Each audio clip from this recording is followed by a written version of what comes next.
In our hearings that we had, the budget workshops, hearing all department heads work together with this is exactly what we are, a team. Everyone understands now. This is not a major crisis; it's an issue that together we're going to fix. And I'm seeing this. I say, you're anything. Is there one to talk about retirement payouts? Yes. What can we do? Help us, because we get there with you guys. We want to minimize the impact so that pump is a smaller pump at land. We get there. We want to use AI efficiently in the future. Any idea helps. We need to modernize in ways. All these pieces come together with us. The conversation 1% sales tax should be absolutely. It should have been back in 2000. I think 2014 was approved at city. But we have to get there. And Supervisors right. We can't show that we understand our finance. We can get, but at the same time, we can't be at 8.5 and everybody around us is already at 8.75. The realities of the reality. But we have to show the public that because we have more dollars doesn't mean it's going to go like crazy. I'm seeing positive plan, final plan into the future. We can get through it. It's just we can't recognize, let everybody recognize the issue. We need everybody help to continue getting through this and solve this year. Again, next year we're planning for the future in a more stable way. I want to make sure I understand that it's had to be a much smoother line each year. And understanding our growth projection, making sure one-time or IP money are not looked into general fund, which I'm what I'm seeing. I mean, here today, so I will dedicate all my time into this, as all you have. We just need to make sure against this and work together. And I want to thank the board for really coming together, make this. I mean, we really went our way, make sure transparent to all you know, nothing to hit some back room as some claim. All that for all of us to get as a team. Thank you. Thank you, all supervisors. Again, thanks staff, everybody. It's been a challenging period. Don't know whether I should call our attorney cap going forward, but you let me know on that. If they're unlocked, keeps from getting me on lights. Maybe we'll have to talk about getting there at some point. So the sales tax issue, I'd like to know what the process would be. I think we know the process from an election standpoint, but from an industry standpoint, it seems like there's a will to that for that thing we, 3 or 4 years ago, started on the board, the pandemic, post-pandemic period. So is there we need to vote on this, or can we give direction to CAO to bring back? Go ahead, Sam. Our request is to provide direction to come back. I'm listening to back on Tuesday afternoon. Just talk about the sales tax question. Sorry. No, I have all that for late, but the sales question on its own, we can forward through the start process of get on the ballot. Board council. There consensus on that? See headaches? Council? Yes, thank you very much. Buyout program, totally agree. It's got started as well. I know that's on the table. We have more urgent matters that we're dealing with because of these question marks. So let's also to know the buyout program and ensure that the buyout program comes back to us in an expedient fashion as we do this. But what I'm today in the discussion throughout the workshop this week is that we still have to cover our bases. We have bases we can cover yet. Over the next several days, the next week, I see signs of potential optimism. We don't get our hopes too high. We can't count on question marks at the point because we only have a week left before we legally have to adopt a budget. But I do see sense of optimism. Potentially, we might get some relief here in the next couple days, week. Also see, I've seen signs of optimism that I'd like to briefly note that, we've experienced up the last several months and last week. We are fixing a flawed budgeting process, flawed fidelity. Some of us have been ringing the alarm on for quite a long time. We're installing mechanisms to ensure there's strict oversight of flawed practices, more transparency. We're identifying a range of improvements to safeguard against any taxpayer going forward, so that we get the most efficient use of very limited taxpayer dollars. And so I see the following are identified priorities that we seem all agree on. We approach budget deadline, targeting the cost plan and containing potential avenues to gain more revenue through the cost plan. As briefly we discussed in the past regarding prevention departments is incorporated to the cost plan. We've been told there seems to be the end of the tunnel on that. Targeting use of trust funds and better manage of spending down those trust funds as the dollars come in, not accumulating trust fund accounts that just continue to grow. That we need to make that a priority going forward. We incorporate the use of trust fund into our budget appropriately, including the 25-26 budget, which adds to the list of areas we believe we can that 4.9 number down, which I'll be too, but I should $4 million.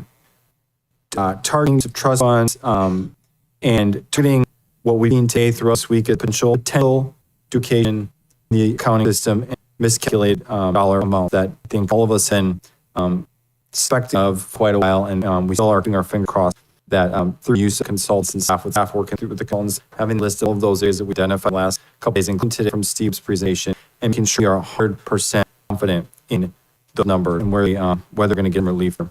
I agree we should wait for using one-time funds, but I also have to point out all of the ones identified in Steve's presentation are one-time funds that I think you alluded to toward the end there. And Just again, want to underscore the urgent need for a full analysis of all these areas. Maintaining 20% reserve, to me, it's identified as, it's a policy board, approved option. It's having the dollars in the event of a disaster, in an area where we can have an earthquake today, we can have a wildfire today. We need to have dollars to deal with those issues. Also point out that reserves will be there in the event of inevitable economic recession. And as much as we're feeling pain now as a board, we are in a recession right now, as far as I know. Some uncertain economic times. I think local governments throughout the country and the state are experiencing challenges due to the political issues that are going on now. We're not to face a recession still as well. And so really prudent to maintain a 20% reserve. I will say, though, get to this when I make some recommendations, that the $500,000 from the disaster recovery fund is something that I'm going to be posed. I think we talked about it, combining the disaster recovery fund, the emergency fund, and essentially shifting that $500,000 back into operations, and still you would still be maintaining a 2% reserve, as I've said. Going forward to the next fiscal year beyond, prioritizing the need to increase revenues by increasing historic low fee. The revenue source that also needs to be on our urgent checks of things to do as we get this. And overall, again, very proud of this board and staff for fostering a collaborative relationship with departments and unions. And that said, heard today we have potential concession could be discussed while we're working through these budget question marks. And it's in everybody's best interest to have those full discussions with unions and agree. In those conditions, having discussions on the conditions the unions are bringing to the table as well. All that should be on the table in the next several days as we work toward adopting this. But and then I mentioned the disaster recovery part already. We have to take step A. We have to give CAO direction. So specific direction, because we only have a week left. Again, I'm staying optimistic about the fact that $4.4 million gap is hopefully the way it looks down through the trust fund issue, and potentially through identifying dollars that we're hoping can potentially back down. But cannot assume those, because we have such a limited time frame, cannot assume anything at this point. So do you have to give the CAO specific direction on how to close that gap in the event that we can fill that gap between now and next Thursday through conditions, the other identified savings revenue. Just have any other choice, we have to balance the budget. So that's, I remain optimistic. All the hard work, we're going to have a path forward that minimizes job losses, financial constraints for employees. We'll do this. I feel confident we're going to get done. But we have to get CAO authorization on closing that gap. So direction, what I would recommend based on the discussions here today, I'll break 500,000 as well, is first and foremost direction, coordinating consultants and staff to answer all the questions that have arisen, a potential duplication of miscalculated funds, offset gap, offset at 4.9, hope it's $4.4 million, any of those funds that can potentially use as operational dollars. And then also, I'd like to see think it would fair to have multiple options for, because we don't know, there's a potentially mixture of operational dollars. There'll be nothing, let's frank about it. But if we do identify something, it'd be a mixture of operational dollar and time funds. We need to just all that out to obviously, I think goes with the thing on Tuesday, what potentially be operational, if there's any, what could potentially be additional one-time money. And move forward, giving authorization identified by administration, giving the authority to the CAO to close the gap with whatever means are necessary, and then have a remaining gap after we've identified any questions and some discuss. That means giving the CAO authorization to look at potential lists. Combine the disaster recovery fund with the emergency fund and shift the $500,000 the disaster fund to the emergency fund when they're projecting to $4.4 million immediately. Continue the public hearing 1:30 a.m. this day. Anything further? Supervisor Curro? Was that motion or? That recommendation, Chair, generally motion can put it in form of motion. The only reason I'm saying is because I would make a comment on it.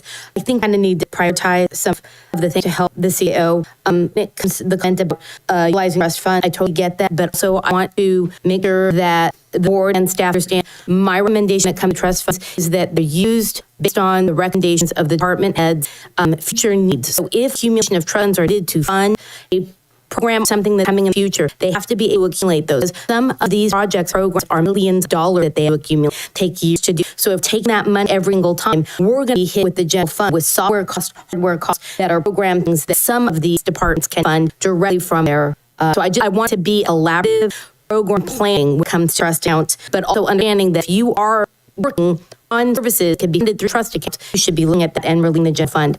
When it comes to prioritizing, I think the first priority for CAO is identifying any of the potential revenues, whether they're one time or not, that were discussed by Mr. Loop, from those.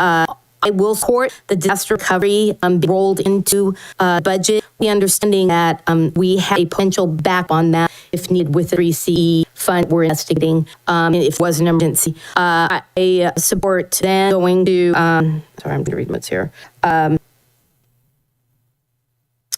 We have to look at the cost plan, but I don't think that will help us immediately. I don't know if that could be something that's incorporated. I see it being a big helper right now with the budget we have. So it comes down to maintaining hiring freeze and allowing the CAO to look at longevity freeze as a option and direction from the board, a step freeze as an option and direction from the board, and if we have to furloughs. But if I also feel like collaboration between the union and the CAO office and bargain needs to be occurring for either is equal savings one or the other, and union or more sort of a furlough over another. I could be looking at that. When it comes to the cuts from department, I still feel after these workshops, some of the departments have savings that have not been recognized yet. And so if we have to cut more positions than what has been recommended by the CAO, I would really, I'm very comfortable going in further than what's been recommended by the CAO. And I know there's some verifications that need to happen on those numbers, but I kind of feel those are my priorities because I want to get the CAO in direction. If he's found, then, and if we still have a gap, then go to reserves of the 500,000. And if you bring in these cuts and longevity and step freezes, do we have to get to furlough? And the unions want a furlough or a freeze. So I think that's where It is. Of course, there are issues have to go to. But I think if we get direction for that, it was the CAO authority. Is there any further? Do you want that to be recorded as formalized? As you want? So there were. I can go them again. I also wanted to make sure that we do consider the 40-hour fees. That was included in my recommendation. So I'm pleased sort of brought forward by the unions. All issues are brought forward by the county in discussion. I think should be on the table. Yep. And if we are having cut, I know that we've not brought the formal discussion of salary cuts, but I am willing to take a cut. If that 5% cut, be able to contribute toward the board supervisors. I'm not sure how it works if it's the majority of the board, but I will take the cut as a contribution unless more cuts approved the board. Okay, thank you very much. Recommendation again was priorities with consultant staff to answer questions on the gap. I think those are those obviously. Can you discussions from departments identified, including discussions on potential use of trust funds in a prudent manner, forward with discussion on concessions as identified by administration and the overall concession ideas having those on the table both sides, move with authorization to the CAO, close the gap with whatever means necessary or not able to close the gap through identifying additional dollars or concession or further reductions from departments, and then guiding the disaster recovery fund, $50,000 to $500,000 into the emergency fund, lowering the to form and continue the public to 1:30 p.m. Tuesday.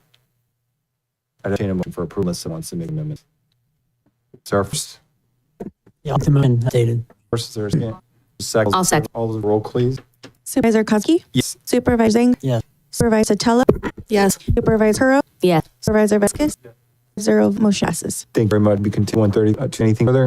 All right, we're adjourned. Tuesday 1:30. Yeah. 1:30. 1:30. Yes.